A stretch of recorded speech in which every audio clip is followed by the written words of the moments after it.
And we're back. What could be, actually, it's not what could be, it's what will certainly be our last game of the day as our doubleheader draws to a close. The Eugene Alliance in action first. The EG earned themselves a guaranteed first seed in postseason play with their win over Alliance 2-1. And now Cloud9 trying to fight for one of those two coveted seeds. They need a win. If they get it, they'll be guaranteed second seed. Otherwise, likely to be Na'Vi. Empire, in the meantime, they've already qualified for postseason play. They just really need, well, actually, now that I think about it, I'm pretty sure Empire's kind of still in the mix a little bit. Fnatic's right there with them with 3 wins. But anyway, enough about that. It's Cloud9 really has a lot to play for. Empire just trying to jockey for position more than anything else. Our second best of 3 to go all the way to Game 3. An exciting day of Dota. Thanks so much for being a part of the broadcaster on the Western Challenge. I'm your host here at AC Chambers, joined by Trouf. And yeah, man, Empire snags themselves a Lycan. We're going to see Cloud9 go right back to the Enchantress. And for damn good reason, AUI just ripped that map apart during the laning phase in Game 2. Yeah, he did. Not to mention that Enchantress is thought of as a very, very good counter to Lycan, a soft counter, if you will, because Lycans almost always go for the Necro 3, and you can take those over. So it's very easy for Enchantress to do that. Lycan did get a significant nerf in the most recent patch. He no longer gets bonus HP for casting the Metamorph or the Ultimate. So at level 3, that's 300 extra HP that he just does not get. Well, actually at all levels, he doesn't get any extra. So, but it still doesn't change the effectiveness of the hero. Still can push very, very hard, but they have some good tools. And yeah, Aoi just played a fantastic Enchantress last game. I think the big thing with Lycan is he's just less forgiving now. Leading up to the patch, you could get out of position a bit, you could push a little too hard, and it was still very difficult for you to be punished because of the movement speed from the ultimate, and as you mentioned, having all of the extra HP, it was just very hard, especially in the early and mid game, which is where you saw his win percentages just through the roof. Very hard to punish him, even when he did make mistakes. And you know, not nerfed into the ground, as you said, still very effective and still considered first ban worthy by a large number of teams, and Empire certainly one of them, as they picked him up in that first place. And Empire grabs the Rubik right off the bat, so looking to snatch some things from Puck and Enchantress. Yeah, Rubik is, I think, good here. Enchantress, she suffers from low HP. Very, very low HP, actually. One of the lowest, if not the lowest, is starting strength and whatnot. Does have the healing capabilities, but if you're able to just burst him down with any kind of damage, like if Rubik Rubik steals one of Puck's spells and lifts up Enchantress, it's pretty much a dead Enchantress with Fade Bolt plus, you know, Orb or something. Right. So, and not to mention, as you mentioned, Rubik is just generally an overall safe support. Like, you can't go particularly wrong by picking a Rubik. Sometimes there might be better choices, but in general, Rubik is always safe. And Empire right now looking to build around it. We could see they ban out the IO and the Bane. Mirana banned out by Cloud9 in the first 2. Once again, a reminder that they are playing Sans Sing Sing, and the fact that they pushed it to 3 against Empire, who, and you know, admittedly is a little up and down at times, but for the most part is one of the strongest teams in the West, missing such a key component. You know, you have to give Arise credit. Game 1, pretty rough for him. Game 2, though, he bounced back strong and played an excellent Sand King. Yeah, he really did. And I liked the boots first, too. And Rice, I remember him from quite some time ago. I believe he was on Super Strong Dinosaurs with Snake King and Come With Me. And he was always a solid player. So, yeah, I believe he also rang for, it was like, I think ringing for Na'Vi when they were at Bucharest, if I'm not mistaken. And I know that C9 was there. So probably built some relationships there. But Shadow Shaman here picked up for Cloud9. Shadow Shaman gives them a little bit more push and, more importantly, more anti-push. Shadow Shaman, you know, he's one of those heroes that's very easy to lose your momentum with. But if you keep him safe, you don't die a lot, you get up at least one mobility item. A Blink Dagger on Shadow Shaman is just so unbelievably high value, both in terms of initiation and in terms of just keeping yourself alive. Lycan can be responded to now with one hero. Shadow Shaman, if he sees Lycan split pushing, can go back on his own, drop his wards, use his Ether Shock to just scare the big bad wolf away. And that's going to make it a little bit easier for Cloud9 to account for the Lycan now, especially since he can't get as aggressive, as you already said, with the most recent nerfs. And Shadow Shaman, if he goes back and Lycan decides to dive him, he can hex him, then he can shackle him and just wait for support. Empire, though, going to go right back to the Centaur. Didn't work so well for them in Game 2. Looking to make it work this time. Yeah. I think also Puck in general is a good counter to Lycan because generally with Lycan, you want to get that Necro 3 up as fast as possible, which means you forego the BKB for the time being. And until you get that BKB, Puck is so good against Lycan because he can't run away.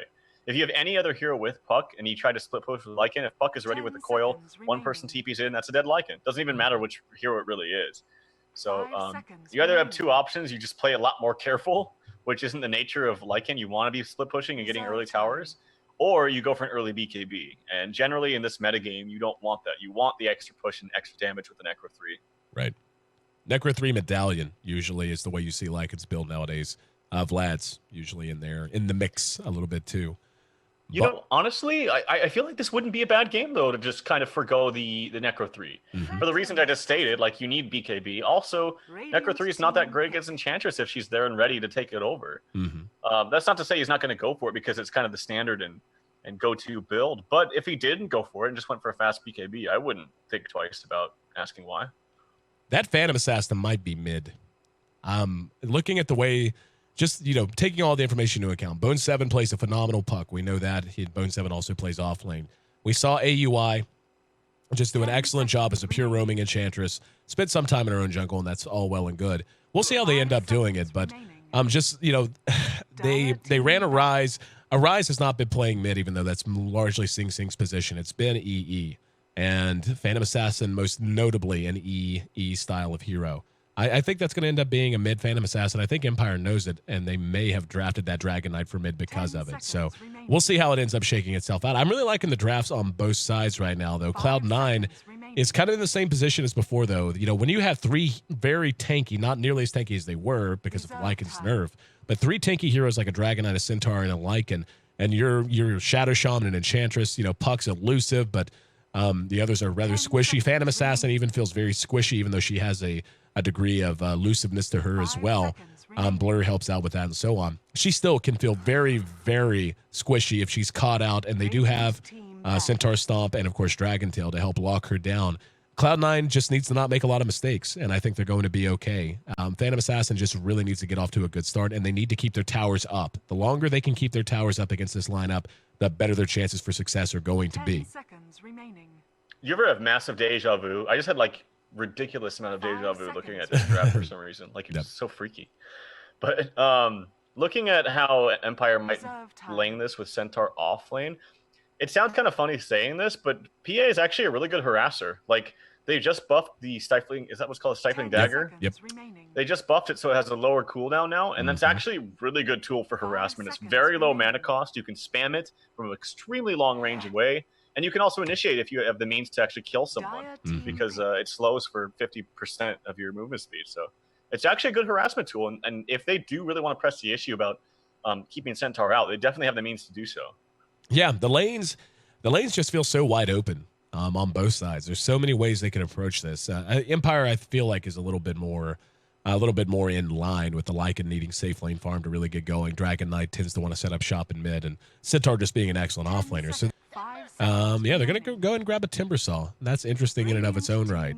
So up against three strength heroes, having the stat reduction is certainly going to come in handy-dandy for them, as well as just the ability to try to control these team fights, and also adds to the AoE potential as well as counter push that you get from Puck. So nice pickup there for Cloud9, I think. Yeah, Timbersaw actually in the last couple of patches has had one of the lowest win rate percentages, which I found kind of interesting. But this patch, I don't know if anything was changed. I'll have to relook at that. But yeah, I think it's going to be standard stuff here from Cloud9. I think it's going to be Timber off lane, the safe lane try, and then Silencer here picked up for Empire. I love this hero. We saw Loda play this as a carry. Won't be a carry this game, but nonetheless, that ultimate is still always effective. Yep, I want to see how they're going to lane this. And yeah, it is going to be EE on the Phantom Assassin, as one would expect. And now it's just a question of if they send him mid again. A Rise is on the Puck, and one would think that would mean Bone 7 on the Timbersaw. But yeah, I think it's going to be standard from both teams. Yeah. Mag is playing Centaur. I think it's going to be safe lane try versus safe lane try. And then Enchantress maybe moving around, trying to get a kill up top or mid. But yeah, probably standard stuff here. Folks that they are waited on us and paused, and it looks like we're all loaded back in. So we should be ready to go here in just a moment. This is game 3 of our second best of 3 of the day. Cloud9 taking on Empire with a second seed in our overall standings on the line, meaning a bye in our playoff bracket on the line for Cloud9 in particular. So, yeah, Silencer last pick. That's the last thing we saw, and then we crashed just as they had selected their heroes and were loading in. We saw Loda, as you mentioned, run that as a carry earlier today. Vanscore going to be running it in the fashion we're used to seeing it when it is picked, or at least prior to the patch, as a support. What do you prefer after the patch, carry or support? Well, what was the main thing? I have actually the changelog right here ready, just in case things come up. His agility gain got buffed hugely. Oh, 2.1 to 3. Well, that's kind of meh. But the cooldown for Curse of the Silent is 8 seconds at level 4. Wow, that's actually pretty good. I don't think it really matters. I think as a support, it probably is a bit better because your ultimate is the same, whether you're support or a carry, right? Like, it's just the extra duration you get if you're probably a carry. But the ultimate still stands to be the same. So I actually like it as a support, just a little bit better. But, oh. Looks like a rise, caught, and they glyphed on accident. Don't think it's going to end up mattering all that much. Truck is dying. Fortify the building. Exactly. They got to run back to the town hall, put up the barricades. But Empire getting a little cheeky and doing and a rise, frowny face. I'd glyphed on accident. A little bit of a panic moment for him, must have been, but. Looks like the lanes are going to take shape, and looks like you are going to end up, let's see, Pilot Die is here. Yep. Nothing creative. I wanted to see a mid-Eternal NVPA, and I'm upset that that didn't happen. I'm also upset that he did not tag or has the inability to tag as a clever name. I'm not going to get into it. Those who follow me on Twitter know he should be tagged as Edward Elric with ease in brackets, but he can't, and it makes me super sad face. So, Lades, break it down. How you think the matchup's going to work out? I think as long as they're able to really zone out the Centaur, they'll be golden. That's the big key. And I actually, they got a ward here too. That's actually really important. So nicely done by Pilot Die. And this is actually extremely important, and you might take it with a grain of salt, but Eternal Envy is a humongous advocate after talking to PPD, who relayed the message to me after he ranked for him at Star Ladder. It's so important, so freaking important that you get a proper block in the safe lane as a carry against an offlaner. Mag taking some damage, but also dealing some damage to Pilot Die. Yep. This is like a mad mode from both teams, my god. Yep. But Pilot Die will be fine. And does a lot of damage to Mag, who does have a HP, or has a salve, so he should be fine. But the block is so extremely important because the positioning against an offlaner is of utmost importance. Yep. Mag, back up and fighting, as you said. It's a shame Envy wasn't spamming Stifling Dagger there. He might have been able to maybe get a kill on Mag, but then again, Mag probably wouldn't have hung around and man-moded it either. Speaking of man-moding it, Arise says, yeah, it's your tier 1. I'm behind it. I'm behind your tier 1, fighting and farming creeps. It's fine. So, looks like this matchup going quite well, and Puck, obviously, hero on which Arise is very comfortable. How did this happen? I was watching top, but sometimes it happened early on. Puck has extremely good base damage, and is just bullied Empire Resolution right now. They might get the courier on top of it. Oh, they will. And they're going to end up getting Resolution, most likely. Well, he just got his bottle, so he'll be fine. I don't know. I don't think so, man. Vanscore's coming over to help. Oh, AUI walked. Ooh, that's unfortunate. Walked right into the face, to a face full of fire. And Resolution still being pursued. Yeah, he got out there a little too early. Vanscore, yep, going to get a little extra gold stomps off the mark. And the Centaur is going to end up dead here. It's still dragging creeps with it. And this feels like a pub. Yep, up at top, Mag. And Pilot Die, both very low. Envy might engage here. Has 1 point into Blink. And Stifling Dagger does good damage. Stifling Dagger's going to be off cooldown here in a second. He's dead. Oh, good stomp. The magic stick saved him. Didn't notice he had that many charges on his magic stick. And that, without a doubt, bailed him out. He would have been dead for sure. Yeah, he had 7 charges, and he was just kind of baiting that out. And it's actually really smart, too, that he uses them after the last Stifling Dagger happened, so he gets an extra charge. So, well played right there. I'm actually kind of shocked that so much mana was spent from Pilot Die early on. I think if he saved a little bit more, they get a higher percentage kill onto him. If Mag's able to run back quickly and TP back right now, he's going to get some good experience from this. But nonetheless, they did send him back once. That's pretty good, but I feel like he should be a lower level. I think if he's waited until level 2 to really blow his load up here on the Shadow Shaman, they could have actually had a higher percentage of a kill. Yep, I totally agree with you. But as it stands right now, Empire not going to be too upset about things. They lead 2-0. And Cloud9 already in the hole just a little bit. Taking a look at the overall CS, Lycan, who has been doing his own thing in lane. We haven't even really looked at him. He's a 23 CS, 19 for Eternal Envy, so they're both off to a fairly good start. In mid, it's all about the Arise show, as he's nearly doubling up the Dragonite, 13-7, and dominating here early. Arise is a really good mid player, actually. I've watched him Shadow Shaman dice to Newt. I'm assuming that's on purpose. Yeah, it was. Yep. Just wanted to get back and get some extra health and bought out. Arise is a very, very talented mid player. Just really knows these mid matchups, especially Puck is like his signature hero. So he's very comfortable in this position. Mag has a lot of unfriendly faces staring back at him from the woods. Pylai die, full mana pool, and might be able to blow his load much in the fashion you had described. Courier's back up for Radiant. But Silent looks like he'll be going straight up for a Vlad's right off the bat as he has the Ring of Regen and the Sage's mask up. In the meantime, the Timbersaw is level 3.5, so he's not being completely zoned out, but for the most part, still needs quite a bit of farm, only 5 CS for him. Support's unfortunately not getting nearly as much as the supports on C9. Obviously, you have a jungler in the mix, and I haven't been really watching this bottom lane too much. Is Bone7 trying to get fancy here with some extra creep kills, and he might be in a little bit of trouble, honestly, if he's not too careful. He's got one more Timber Chain. One more. He won't have the mana for more. Yep, there's the last word. And well done. Yep, well done. Very well timed. Bone7 got a little too cute, and Empire smacked him down for it. 4-1. And I missed the kill up top, but Mag died, so nice counter kill there for C9. They really needed that. At the very least, he is level 4. It's the same. No, he's actually higher level than Bone7. But I feel like Centaur does more with less farm than a Timbersaw. I think Timbersaw needs a lot more core items than Centaur does, because Centaur's ult is global. And that's just the nature of whenever you work with global abilities on certain heroes. Yep. I think you touched on one big reason why Timbersaw has fallen off so much compared to just a few months ago is, things are a little bit more volatile now. We're seeing, like Lycan when he got big, a lot of you basically having to push early, and Timbersaw does need a lot of core items, but more to the point, he needs not only core items, but he needs to then snowball with them, especially with the Bloodstone build in mid. Resolution going to be dove behind his tier 1, and I have no idea why I pronounced dove as weirdly as I did there. Dove. He's diving him, man. He's going to get him. But Empire able to keep him alive. But anyway, once you get something like a Bloodstone up or whatever on Timbersaw, you need to not just have it, but to use it and to snowball. Otherwise, he does just kind of start to feel flat very, very quickly. And teams have learned just how to adapt to that. And the meta, I don't think, is as friendly to that as we see Bone7 continuing to struggle. He is getting levels, which is nice, but still sitting on brown boots and a stout shield needs considerably more than that. Yep. And I was muted apparently in Dota TV because I had to restart and crash, but I should be good now. Awesome. So shout out to Conrad for helping me out with that. Connie J. Yep. But like I said, Mag up here in the Centaur, even though they're pretty much getting much the same as his respective offlaner and Bone7. Yeah, I just think Mag's gonna have much more effectiveness in this game. Early Vlad's pick up here for Silent, and the levels on Bone7 are way too low to really counter push this fully. And with the Max Wolves now and the Vlads, here comes some counter push, and it's in the form of Pylai Die.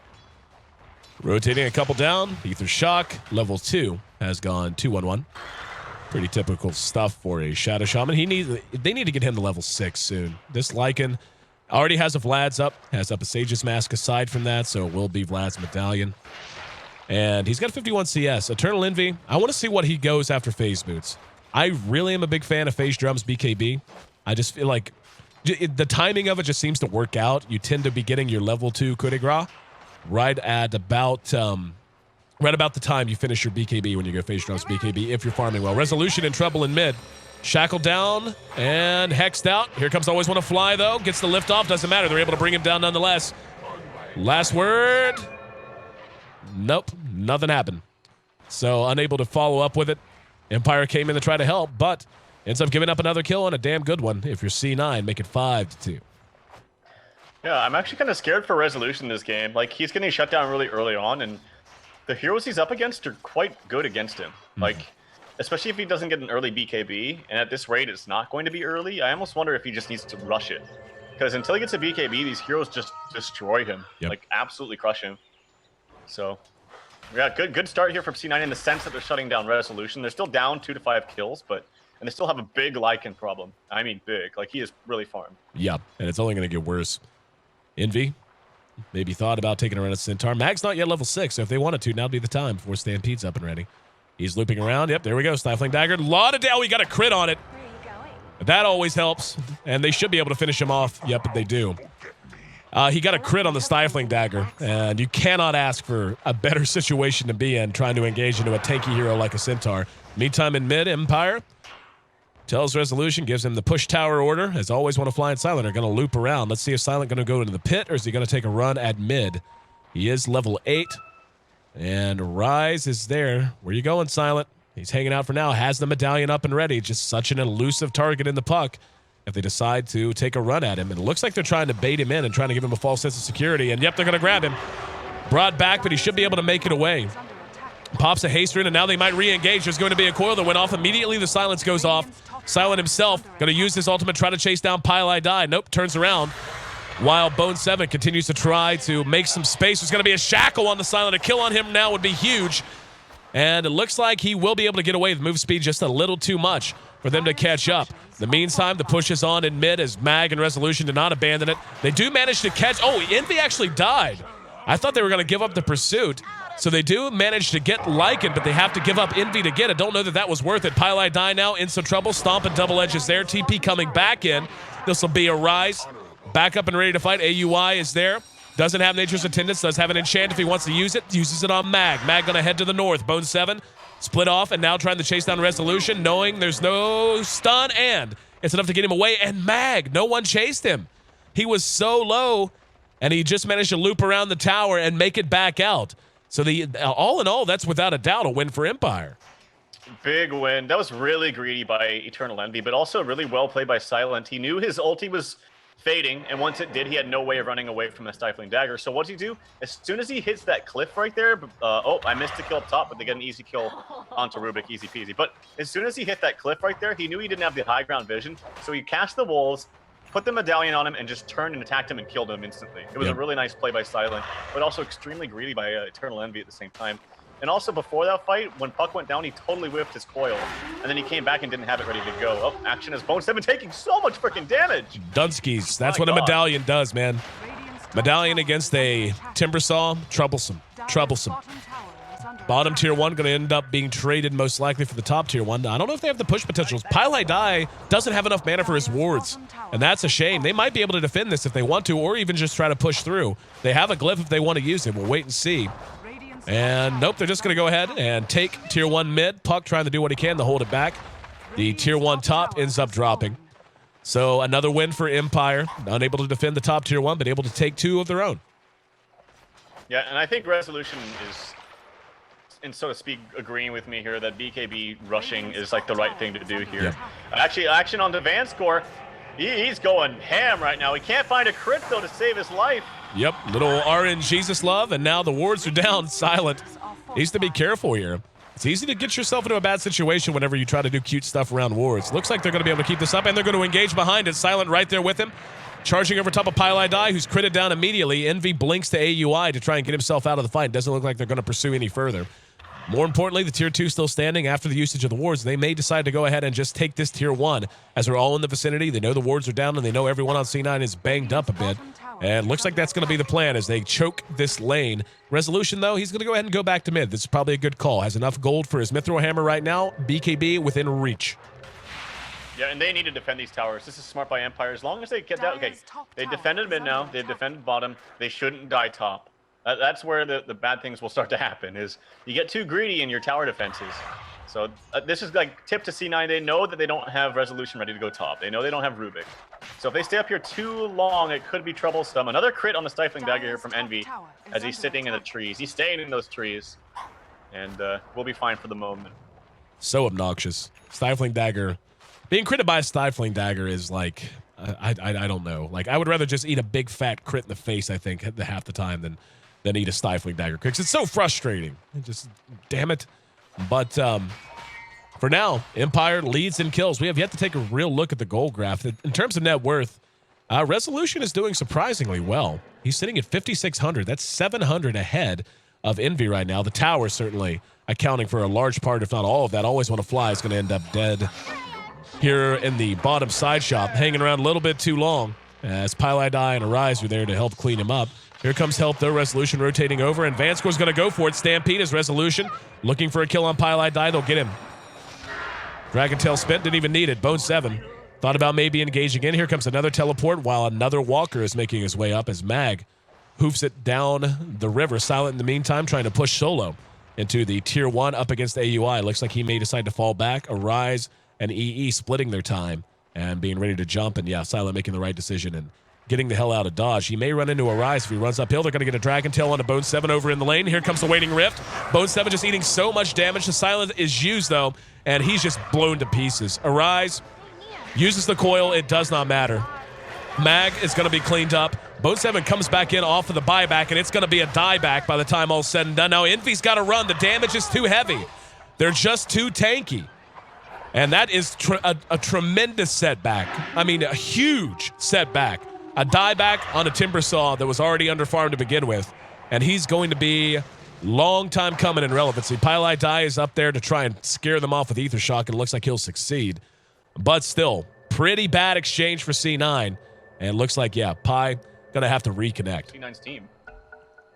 Finally found a spot where that teleport sound wasn't showing up, and Silent finally gets away.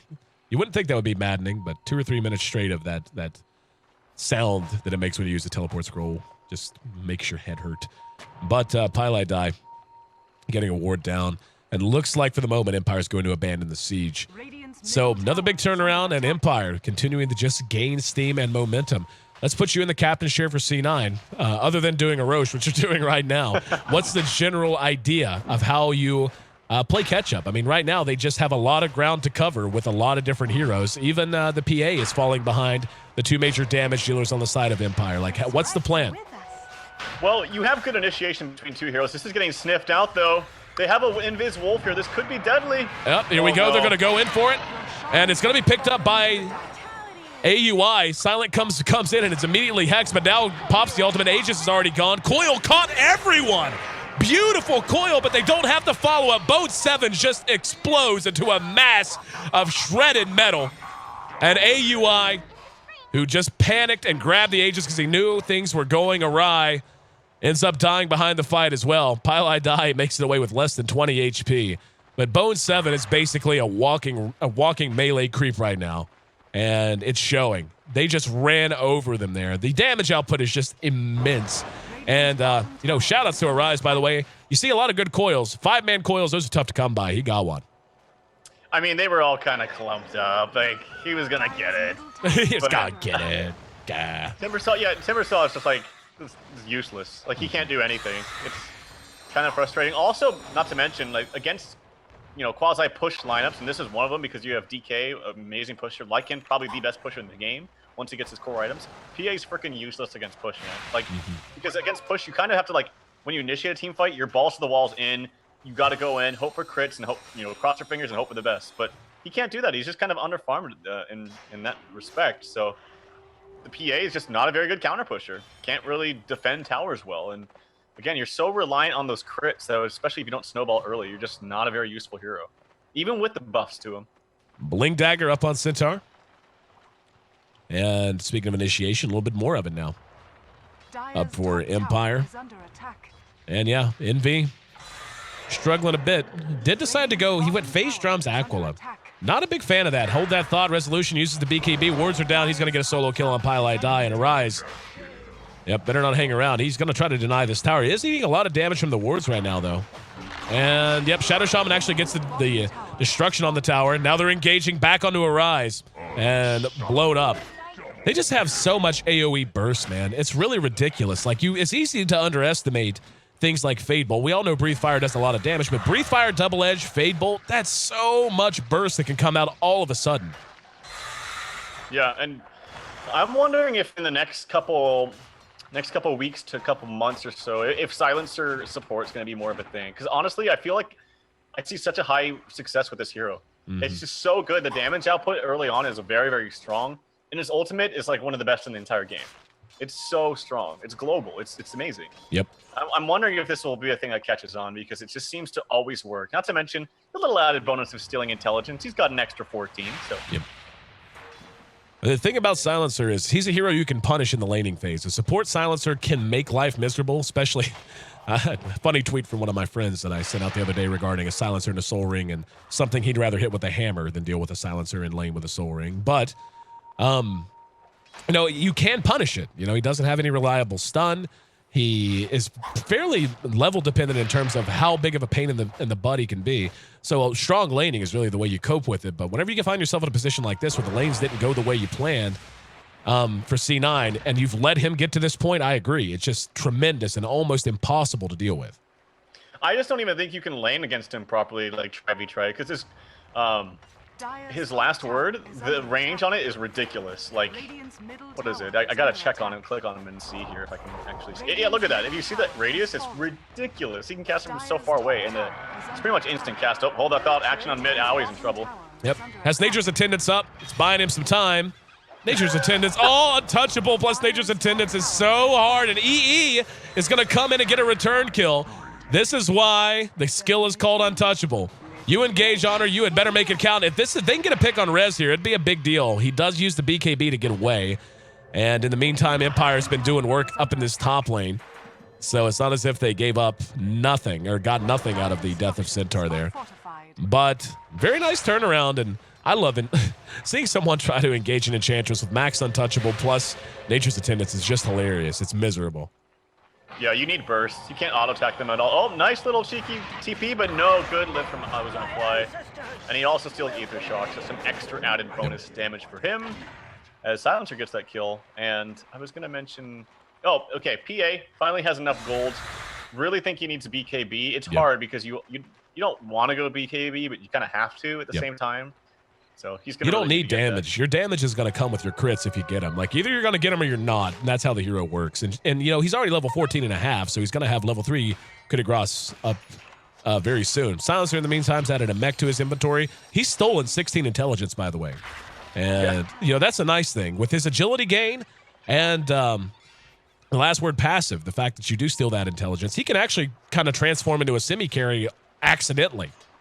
And that kind of is beginning to be the feel of things. But for now, Silent and Resolution hooked up in bottom lane, ready to push down this tier 2. And should fall with great haste and concern. As it's gone completely uncontested. I wonder if there's a way, I don't think there is, that you can see people's intelligence who's had stolen. If I can even word that. Yep. Because I'm pretty sure he's gotten a number of kills with Bone 7. Yep. And that's actually kind of effective against a hero that utilizes a lot of mana. So. And the tier 3, next on the list, it's going to die before they can even really get in a position to do anything about it. They may pull back. Pilot Eye's going to come in, gets the wards down. Pilot Eye blown to pieces. Here's EE. Another good coil, but the BKBs are up and deployed. Silence comes out a little late. Vanscore hung on to it, but it might just be enough. And yep, EE doing what he can. Is he able to make it away? Blinks being pursued out, and they're getting so greedy trying to chase him down, they're going to pay for it. That was a little silly from Empire. They end up giving up more than they had to. Always want to fly. BT Dubs did steal those wards. Didn't even notice until the fight was practically over. But he managed to steal the Mass Serpent wards. However, C9 loses the tier 3, keeps the rack standing. That in and of itself has to be considered a conditional victory. Thank God Envy got away for his team's sake, because if he died right there, that's racks for sure. Yep.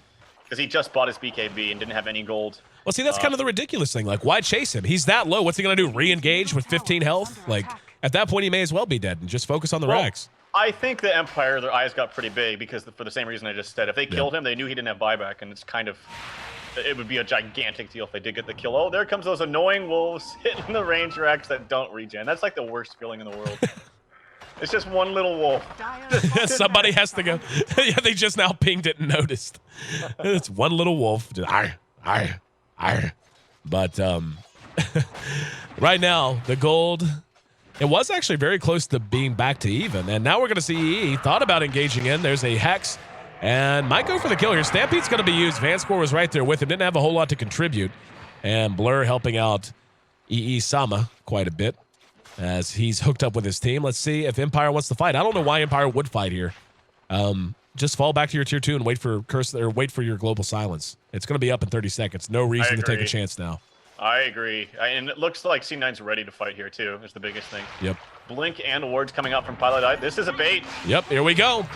Always want to fly down. I have no idea why. Now Vanscore is going to be engaged upon. They're going to get Pilot Die behind it. Bone 7 still kind of useless. Vanscore actually drops him by himself. Now, yep, I don't even know what to say. That is ridiculous. And they might get a rise, too, by the time all's said and done. Silent still has a little bit of time left on his ulti. Yeah, he's not going to pursue it out. Doesn't need to. I have no idea why Empire thought it was a good idea to fight. They went in, lost 2 immediately, and then C9 just basically pulled out their saber, yelled charge, and ran uphill and died. Yeah, they're not respecting the damage output from Lycan. They're like, hey, cooldowns are down, and we got some kills, but Lycan is hitting so freaking hard. He doesn't have a book, which also means that his own auto attack damage is much higher than it normally is. Assault Cuirass is on resolution, man. That's making a huge difference in and of itself. It really is. Tier 2, gone in a flash. Silent and resolution, it's a little close now. Envy will be back up in 15 seconds. Gonna say, they honestly could, they should rotate top and at least do some damage to this tower. Looks like they're not going to want to chance it, though. 4 staff picked up by Silencer in the meantime. Scepter's done for AUY, so his item progression going A-OK. And Roche is up, so they know he's up. But looks like they're going to fall back for now. And, you know, the ridiculous thing is they did all that without Global Silence being deployed. They have it ready to go now. Yeah, that's what I was just going to say. It's going to get even worse with it up, obviously. Like, the only person that can really mitigate that's the PA, but what can he do when the rest of his team's not backing him up? Very, very little.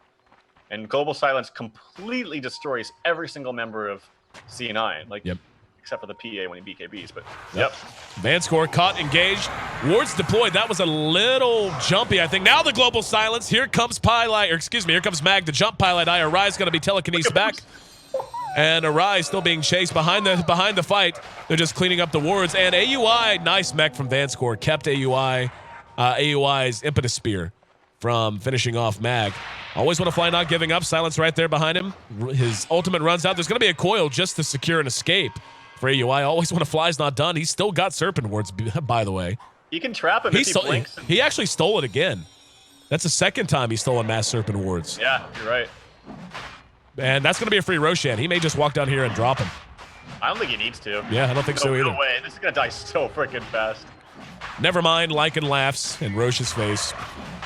And I was laughing pretty hard because Timbersaw died, like as soon as the attention came to him, died in less than 1 second. It was ridiculous. He's got 1 point in the reactive armor against the Medallion Lycan. That it's not gonna work. That's not gonna work. And still sitting on a Blink Dagger plus his Arcane Boots. I mean, he could buy a point booster now, but he's probably gonna need the buyback. Here we go. Looking to rush uphill. Actually, he can't buy back. It's still on cooldown. Wards that were stolen go down. This tower going to drop even faster than before. Nothing can be done save for the glyph. And C9 is going to have to defend these racks. I don't think Empire's backing off of this. I wouldn't if I were them. Yep, they're going to wait for it to clear and now rush uphill. And both sets of racks being banged about an equal rate. They're going to bring down the ranged. And Melee next on the list. Like, they can't even engage. Coil's still on cooldown for about 5 more seconds. And they can slowly whittle this down. There's a heart. Oh, God. Done on Silent. How do you kill the wolf, man? And down it goes. Now they're going to engage. Now the Stampede is popped. BKBs on both sides. Wards go down. We're going to see a Rise drop immediately. Pilot Die is not far behind. And he's going to be hit with an Urn Charge behind it. Silent is just wrecking right now. Resolution gives up his Aegis, but I'm sure he doesn't mind. Silent engaging onto EE, and EE knows he can't. Yeah, he wasn't getting away. With the hard up, GG cold. So with that, Empire improves their overall standing in D2L Western Challenge play, but more importantly, they knock Cloud9 out of the top 2 permanently, erasing any chance for them to crack those seeds. It will be Evil Geniuses and Na'Vi going into the postseason with the top 2 seeds and a bye in the first round. Still a little bit of things to be decided down at the bottom. And we'll be looking ahead to tomorrow's match and our last match, which will unfortunately be spread out quite a bit because of the TI qualifiers. But yeah, Cloud9 will end up going into the main bracket since they won't have a bye of the teams that have to play on day 1. They will be the highest seed there, so that at least they can cling to that. But well played out of Empire, and you know, I gotta say, well played out of C9. Even though they lost, they were playing minus Sing Sing. And they were playing, and Arise, honestly, I mean, what else you gonna do? This is a guy who's thrown into the mix here and has to go head-to-head with Empire, who, when they're on, they are so on. And I feel like he played good today.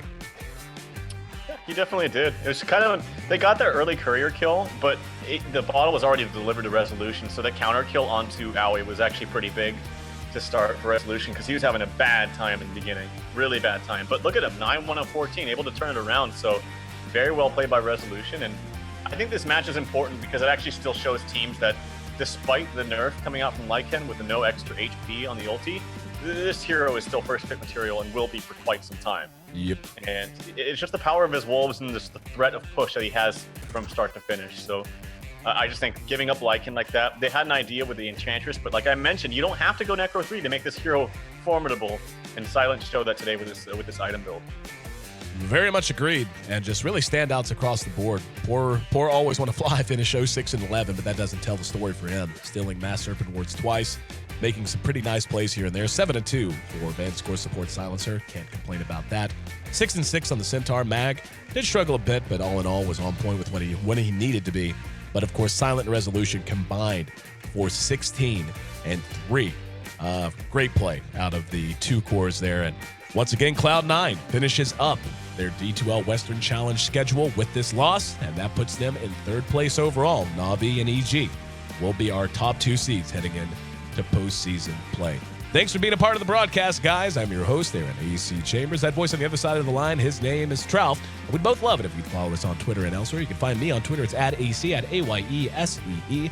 He's @TralfDota, TRALFDOTA. You can also find me on a variety of other social media networks, usually under the name ACTV. Find me on Facebook, YouTube, and elsewhere on that. And Trout, where else other than Twitter can they find you? Just at Twitch, www.twitch.tv/Trout.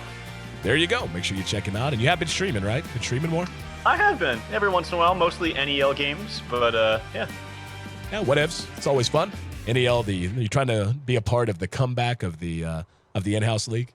It's real, man. We got like 3 games going on at one time the other day. It was Hell awesome. yeah. Dude, in-house leagues are fun. I'd like to see a bit of a comeback, and I think more and more people are getting soured on matchmaking, at least in the interim. Oh, God. It's just terrible at every game, man. Can't do it. Yeah. Can't do it.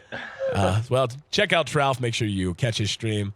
Great guy, great insight, and professional quality for sure. Speaking of professional quality, coming up, to the best of my knowledge, should be literally right about now, live workshop where the Phantom Lancer set, we've been running the ads in between games and stuff. Worked on very, very hard by my good friend Manny. Goes by the moniker Sith Happens. Unbelievably talented guy. And yes, he did actually work for LucasArts. That's where the name comes from. Like, when I say unbelievably talented, I ain't lying to you. The guy's crazy good. And aside from the Phantom Lancer set, the Alliance Phantom Lancer set, rather, that we debuted via trailer here today, he has also been working on a project called Live Workshop. And it's www.liveworkshop.com.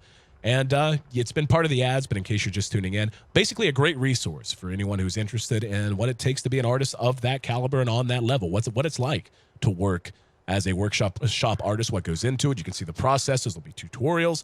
You can interact with Manny and other professional item creators, both for Dota and, to the best of my knowledge, including other places as well. And Manny's going to be doing a special stream following the close of this broadcast, which is what you're hearing now. A special stream to show you the Phantom Lancer set behind the scenes, what it's like, as he polishes it up, and possibly to take questions and all that. So make sure you check that out again right now. If it's not live this second, it will be very, very soon. It's liveworkshop.com. Any final thoughts on the way out the door today, Trout? Just well played by both teams. I got nothing, man. Got nothing. Nothing. We're back tomorrow, by the way, at 9 a.m. Pacific Standard Time. That'll be 12 p.m. 9 a.m. Pacific Standard Time, noon Eastern Standard Time, and 6 p.m. for our European brothers and sisters. That'll be Rock's Kiss taking on Empire, and if I'm not mistaken, will be Empire's final match in D2L play as well. So hope to see you then. Until then, make sure you check out, once again, liveworkshop.com, and enjoy your evening, and most importantly, enjoy some Dota.